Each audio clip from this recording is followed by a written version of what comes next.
अंमलात आणण्याचा जो माझा प्रयत्न आहे तो निश्चितपणे मी पूर्ण करेल असं मला आत्मविश्वास आहे.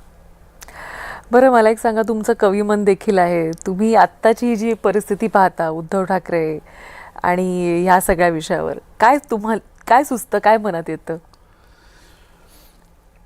जे काही आहे ते मी पूर्णपणे आपल्याला माझा मनातला सांगितलेलं आहे. आम्ही वारंवार सांगत होतो की जर 2019ला शिंदेसाहेब मुख्यमंत्री झाले असते तर महाराष्ट्राचं चित्र आणि शिवसेनेचं स्थिती आज काही वेगळी राहिली असती. कदाचित महाराष्ट्रात सर्वात मोठा पक्ष म्हणून शिवसेना उदयास आला असता.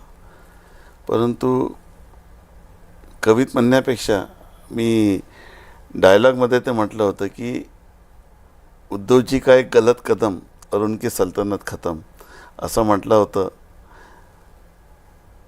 बाजीराव मस्तानी मूवीमध्ये. आणि अजून एक डायलॉग होता की बस एक कदम गलत चला और मंजिले सारी जिंदगी मेरा पता पूछती रही. तो एक निर्णय चुकला आणि त्याने शिवसैनिकाला मुख्यमंत्री केला नाही. त्याची खूप मोठी किंमत त्यांना मोजावी लागली. बाळासाहेब नेहमी सांगत होते की शिवसेनेत जे मिळेल ते शिवसैनिकाला मिळेल. त्या सरकारमध्ये उद्धवजी मुख्यमंत्री झाले, आदित्यजीला मंत्री करून टाकलं, सुभाष देसाई मंत्री झाले, अनिल परब मंत्री झाले.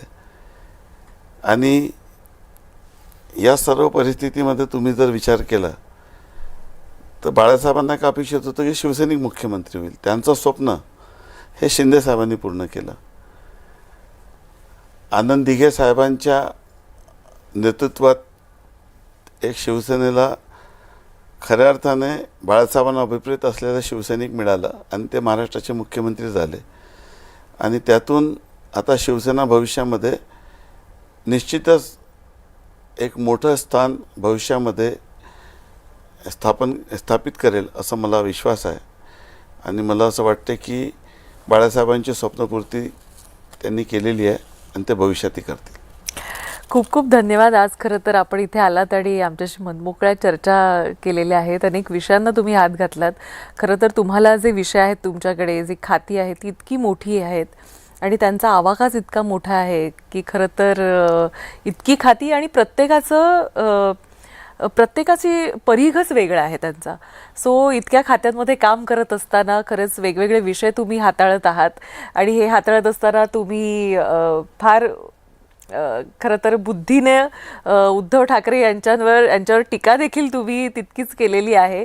आणि आजही तुमचा विश्वास आहे की जर 2019ला शिंदे मुख्यमंत्री झाले असते तर आज महाराष्ट्राचं चित्र हे वेगळं असतं. तर तुम्हाला तुमच्या पुढच्या वाटचालीसाठी खूप खूप शुभेच्छा.